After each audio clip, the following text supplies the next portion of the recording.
राजनीति का छुतक लग गया है सबको। अरे इस देश के अंदर पहले राजनेता है माननीय नीतीश कुमार जी, तो क्या उस समय राष्ट्रीय जनता दल अस्तित्व में नहीं था?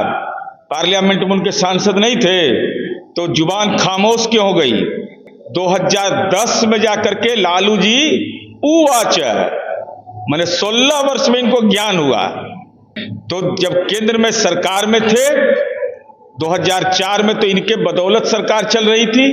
2011 की सरकार में थी तो जातिगत जनगणना क्यों नहीं कराया? लेकिन आप तो दर्ज होइएगा, तेजस्वी यादव और आपके पिताजी दर्ज होंगे कि चारा घोटाला में जेल जाने की से भयभीत बिहार में जाति सर्वे हुआ, तब न पता चला कि बिहार में पटना में इनको 43 बीघा जमीन है।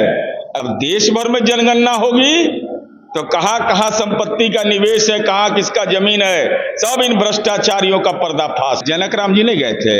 दलित है तो नहीं बोलिएगा नाम उनका। मैंने नेतृत्व करता नीतीश कुमार जी, राज्य के मुख्यमंत्री हैं। श्रेय ले रहे तो पापा को नहीं पूछे कि पापा जब दिल्ली में थे किंग मेकर तो उस समय नहीं आरक्षण, परिवार का आरक्षण? कौन समाजवादी ऐसा नेता है जिसने अपने राज्य में बेटियों को आरक्षण दिया, अति पिछड़ा वर्गीकरण किया? उस ताड़ी पी के ओकर मेडिकल रिपोर्ट जारी करें कि उससे कैल्शियम बढ़ जाता है, प्रोटीन बढ़ जाता है, कैंसर ठीक हो जाता है, ब्लड शुगर नियंत्रित हो जाता है, बीपी का पहले पी के अपने बता दें। अजीत कुमार, आप देख रहे हैं डिजिटल दस्तक। अभी हमारे साथ जदयू प्रवक्ता और एमएलसी नीरज कुमार जी हैं। अभी जो प्रधानमंत्री महोदय जी के द्वारा जातिगत जनगणना पूरे देश में करने की घोषणा की गई है, जो नेता प्रतिपक्ष तेजस्वी जी हैं, राहुल जी हैं, ये लोग श्रेय ले रहा है कि समाजवादियों की जीत है, हम लोग की जीत है, लालू जी की जीत है। अरे राजनीति का छुतक लग गया है सबको। अरे इस देश के अंदर पहले राजनेता है माननीय नीतीश कुमार जी, जिन्होंने लोकतंत्र के मंदिर में 1994 में कहा, और बंगारू दत्तात्रेय जो भाजपा के सांसद वो समर्थन में बोले कि जातिगत जनगणना होना चाहिए, समता पार्टी के सांसद थे। तो क्या उस समय राष्ट्रीय जनता दल अस्तित्व में नहीं था? पार्लियामेंट में उनके सांसद नहीं थे? तो जुबान खामोश क्यों हो गई? 2010 में जाकर के लालू जी उवाच माने 16 वर्ष में इनको ज्ञान हुआ कि जातिगत जनगणना होना चाहिए। तो जब केंद्र में सरकार में थे 2004 में तो इनके बदौलत सरकार चल रही थी। 2011 की सरकार में थी तो जातिगत जनगणना क्यों नहीं कराया? गुनाहगार तो आप माने जाइएगा। बिहार में माननीय नीतीश कुमार जी ने एनडीए की सरकार में यह फैसला लिया और जाति सर्वे कराकर देश की राजनीति में लौ जलाया, एक मशाल जलाया। तो स्वाभाविक रूप से माननीय नीतीश कुमार जी इतिहास पुरुष बने। माननीय आदरणीय प्रधानमंत्री जी जातिगत जनगणना कराएंगे तो वह इतिहास में दर्ज होंगे।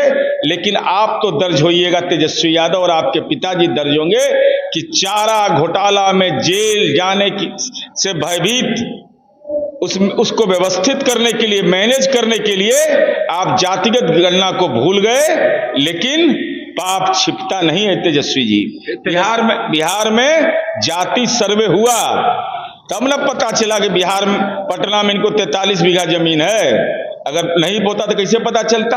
अब देश भर में जनगणना होगी तो कहां कहां संपत्ति का निवेश है, कहां किसका जमीन है, सब इन भ्रष्टाचारियों का पर्दाफाश होगा। तेजस्वी जी का कहना है कि जो बिहार में जातिगत जनगणना हुआ था, हम प्रधानमंत्री महोदय के पास गए थे वो पार्टी को लेकर। जनक राम जी नहीं गए थे? दलित है तो नहीं बोलिएगा नाम उनका। मैंने नेतृत्व करता नीतीश कुमार जी, राज्य के मुख्यमंत्री हैं। श्रेय ले रहे। अरे श्रेय लो नहीं यार, 420 का मुकदमा का, तो इसमें भी क्रेडिट लेने में 420 आप घोषित हो जाइएगा। 65% आरक्षण की मांग किया जा रहा है विपक्ष के द्वारा। अरे भाई, तो उनके द्वारा जब फलाफल आएगा तब ना। बिहार में तो हमने करके दिखा दिया। तो पापा को नहीं पूछे कि पापा जब दिल्ली में थे किंग मेकर तो उस समय नहीं आरक्षण, परिवार का आरक्षण? परिवार के आरक्षण वाला आरक्षण की बात करेगा? बताए तेजस्वी यादव, कौन समाजवादी ऐसा नेता है जिसने अपने राज्य में बेटियों को आरक्षण दिया, अति पिछड़ा वर्गीकरण किया, उसको पंचायती राज में हिस्सेदारी दी, दलित को दिया, दलित राष्ट्रीय झंडा फहरावे और राज्य के मुख्यमंत्री सैल्यूट करे? देश के अंदर में कोई उदाहरण है? तेजस्वी जी का कहना है कि अगर हमारी सरकार आती है तो तारी पे जो प्रतिबंध है उसको हटा देंगे। अब वो ताड़ी पी के ओकर मेडिकल रिपोर्ट जारी करें कि उससे कैल्शियम बढ़ जाता है, प्रोटीन बढ़ जाता है, कैंसर ठीक हो जाता है, ब्लड शुगर नियंत्रित हो जाता है, बीपी का पहले पी के अपने बता दें। ये हमारे साथ जदयू के एमएलसी सह प्रवक्ता नीरज कुमार जी थे। ये बेबाकी से अपनी बातों को रखे, ये पूरी बात आप सुने, ये पूरी बात कैसी लगी आप अपनी प्रतिक्रिया कमेंट बॉक्स में दें। धन्यवाद।